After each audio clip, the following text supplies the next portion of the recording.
नमस्कार दोस्तों, आप सभी का स्वागत है मेरे YouTube channel knowledge for success में, जिसमें हम लोग अपडेट मॉर्निंग जीके नाम का एक सीरीज चलाएंगे। और इसमें हम लोग रोज़ की डेली अपडेट्स पे बात करेंगे। तो अपने स्क्रीन पे चल रहे हैं, अपने स्क्रीन पे चलते हैं, जिस पे हम लोग रोज़ की अपडेट्स पे बात करते हैं। नेशनल अपडेट्स में देखा जाए तो पहली खबर है, अयोध्या में रामलला की प्राण प्रतिष्ठा के पूर्ण हुए 1 वर्ष। आज के दिन 22 जनवरी 2024 के दिन ही अयोध्या में रामलला की प्राण प्रतिष्ठा हुई थी और भव्य मंदिर का की स्थापना हुई थी। तो डेट वाइज देखा जाए तो आज के दिन प्राण प्रतिष्ठा हुई थी रामलला की। लेकिन पंचांग के अनुसार अगर देखा जाए, हमारे हिंदू रीति के अनुसार, तो जो पाटोत्सव है वो 11 से 13 जनवरी के मध्य मनाया गया है, 11 से 13 जनवरी के मध्य। और जो कैलेंडर, जो हमारे अगर डेट देखी जाए कैलेंडर डेट के अनुसार 22 जनवरी को रामलला की प्राण प्रतिष्ठा के आज 1 वर्ष पूर्ण हुए हैं। दूसरी मुख्य खबर अगर देखी जाए तो महाकुंभ में होगी विशेष कैबिनेट बैठक। महाकुंभ में आज मिल सकती है प्रयागराज, वाराणसी और आगरा नगर निगम के लगभग 100 करोड़ रुपए के म्युनिसिपल बॉन्ड जारी किए जाने के प्रस्ताव को स्वीकृति मिल सकती है। तो और इसके अलावा इस बैठक में कई और चीज़ें लाई जा रही हैं, जैसे उत्तर प्रदेश एयर स्पेस व रक्षा इकाई और रोजगार प्रोत्साहन से संबंधित नीतियों को भी स्वीकृति दी जा सकती है इस बैठक में। आज की जो ये विशेष कैबिनेट बैठक होगी, इसके ज़रिए बाज़ार से अगर ये जब पास हो जाएगी, बॉन्ड को मंजूरी अगर मिल जाती है, तो इसके ज़रिए बाज़ार से मार्केट से काफ़ी पैसा उठाया जा सकता है, जिससे कि रोज़गार को बढ़ावा देने में भी सरकार को काफ़ी मदद मिलेगी। अब नेक्स्ट इन्फॉर्मेशन नेशनल अपडेट्स में अगर देखें तो वो है कि one nation one legislative platform के तहत भारत में अब 22 संवैधानिक भाषाएं जो हैं, उनमें अब 1947 से लेके अभी तक जितनी भी संसदीय बहस हुई हैं, उन सब का अनुवाद किया जाएगा, ट्रांसलेशन किया जाएगा। और उन सभी भाषाओं में ये जो संसदीय बहस हैं, ये सब उपलब्ध होंगी डिजिटल प्लेटफॉर्म में, और लोग इसको देख सकते हैं, इसके बारे में उस जानकारी हासिल कर सकते हैं। संविधान का जो 75वां वर्षगांठ है, इसमें एक बहुत बड़ा एक स्टेप लिया जा रहा है। इसका डिक्लेरेशन लोकसभा के अध्यक्ष जो हैं ओम बिरला जी ने, उन्होंने इसका डिक्लेरेशन किया है। नेक्स्ट इन्फॉर्मेशन अगर देखी जाए तो नेशनल में, तो फरवरी से मार्च के बीच में, ये स्पोर्ट्स से रिलेटेड कोई थोड़ी सी नेशनल न्यूज़ है। इसमें यह है कि चैंपियंस ट्रॉफी जो होने वाली है फरवरी से मार्च के बीच में, जो कि पाकिस्तान और यूएई में कंडक्ट में होगी, उसमें भारत ने अपने खिलाड़ियों को पाकिस्तान के नाम की जर्सी पहने जाने पर जताया अपना विरोध। भारत ने साफ कर दिया है कि वो पाकिस्तान के नाम की जो जर्सी है वो अपने खिलाड़ियों को नहीं पहनाएगा इस चैंपियंस ट्रॉफी में। नेक्स्ट आ जाए तो इंटरनेशनल अपडेट्स में पहली इंफॉर्मेशन है कि डोनाल्ड ट्रंप ने अमेरिका के राष्ट्रपति का पदभार ग्रहण किया, और उनके पदभार ग्रहण करने के साथ ही साथ वहाँ के उपराष्ट्रपति जेडी वेंस बने हैं। उन्होंने उपराष्ट्रपति पद पर शपथ ली है। दूसरा, मार्को रूबिया ने विदेश मंत्री के पद पर शपथ ली है। मार्को रूबिया वहाँ के 72वें विदेश मंत्री बने हैं, और ट्रंप के मंत्रिमंडल में पहला नामित सदस्य हैं तो वो मार्को रूबिया ही हुए हैं।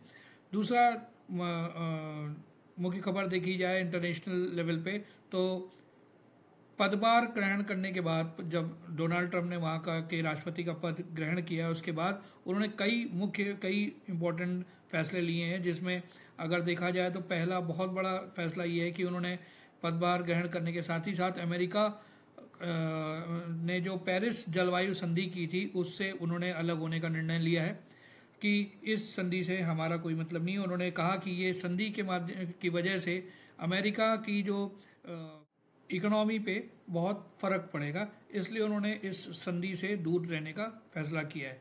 जो दूसरा बहुत महत्वपूर्ण निर्णय लिया है वो ये लिया है डोनाल्ड ट्रंप ने कि उन्होंने विश्व स्वास्थ्य संगठन WHO की सदस्यता छोड़ने का भी निर्णय लिया है, क्योंकि उनका ये मानना है, उन्होंने ये कहा कि WHO का कोई बहुत बड़ा कार्य नहीं रहा कोरोना की महामारी के दौरान या और भी कई बड़ी बीमारियों के दौरान।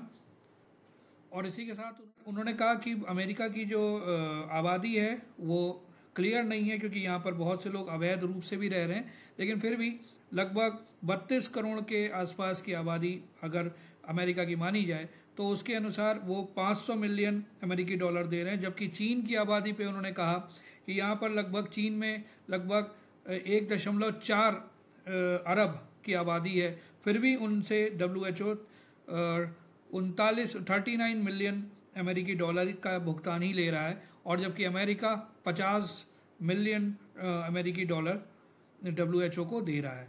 तो इस वजह से उन्होंने WHO की सदस्यता को छोड़ने का भी निर्णय लिया है। दूसरा जो बहुत इम्पोर्टेंट फैसला ट्रंप सरकार ने लिया है वो ये है कि जन्मसिद्ध नागरिकता भी अब समाप्त होगी अमेरिका से। ट्रंप ने क्लियर कर दिया है कि जो भी बच्चे अब अमेरिका में जन्म लेंगे, अगर वो उनके माता पिता वहाँ के नागरिक नहीं हैं या उन लोग अवैध रूप से रह रहे हैं, या अगर वो लोग वहाँ के उनको अस्थायी वीजे पे रह रहे हैं, तो उनके बच्चों को वहाँ की नागरिकता नहीं मिलेगी। वहाँ पर नागरिकता लेने के लिए अब बच्चों के माता पिता में से किसी भी एक को वहाँ का स्थायी सदस्य होना होगा, तभी उन बच्चों को वहाँ की जन्मसिद्ध नागरिकता मिल सकेगी। ये भी एक बहुत अहम निर्णय लिया है ट्रंप सरकार ने।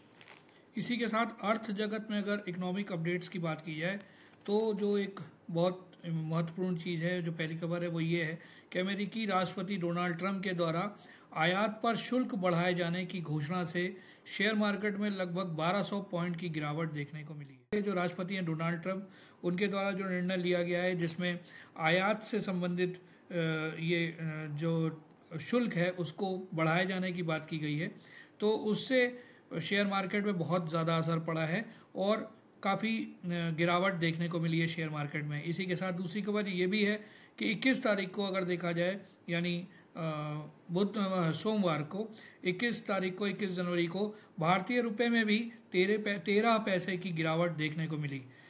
ये अमेरिका के जो राष्ट्रपति डोनाल्ड ट्रंप के जो पदभार ग्रहण करने के बाद जो निर्णय लिए गए हैं इकोनॉमिक तौर पे भी और कई चीज़ों पे, उससे शेयर मार्केट और अर्थ जगत में काफ़ी हलचल देखने को मिल रही है। इसी के साथ भारत को कुछ और भी चीज़ें भारत के पक्ष में भी हैं, जिसमें एक बहुत बड़ी चीज़ है कि नए अमेरिकी प्रशासन के तेल व गैस उत्पादन में बढ़ोतरी करने की योजनाओं को देखते हुए भारत को अमेरिका से ईंधन मिलने की संभावना बढ़ी। जैसा कि हम लोग जान रहे हैं कि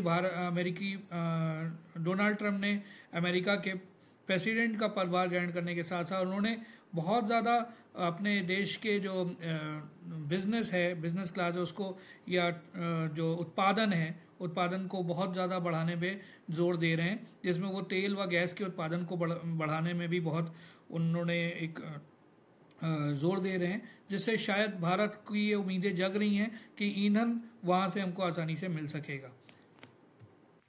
वहीं स्पोर्ट्स अपडेट की बात करें अगर खेल जगत की, तो इसमें जो मुख्य खबर वो ये है कि 25वें ग्रैंड स्लैम जो कि हो रहा है उसमें क्वार्टर फाइनल में कार्लोस अल्कराज को हराकर सेमीफाइनल में नोवाक जोकोविक पहुंच गए हैं।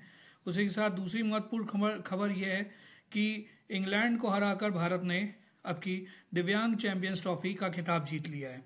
और तीसरी महत्वपूर्ण खबर स्पोर्ट्स जगत की देखी जाए तो हमारे ICC के चेयरमैन जय शाह जी ने IOC के अध्यक्ष थॉमस बाक से मुलाकात की। अंतर्राष्ट्रीय ओलंपिक समिति के जो अध्यक्ष हैं थॉमस बाक, उनसे मुलाकात की है कि क्रिकेट को भी ओलंपिक खेलों में शामिल किया जाए।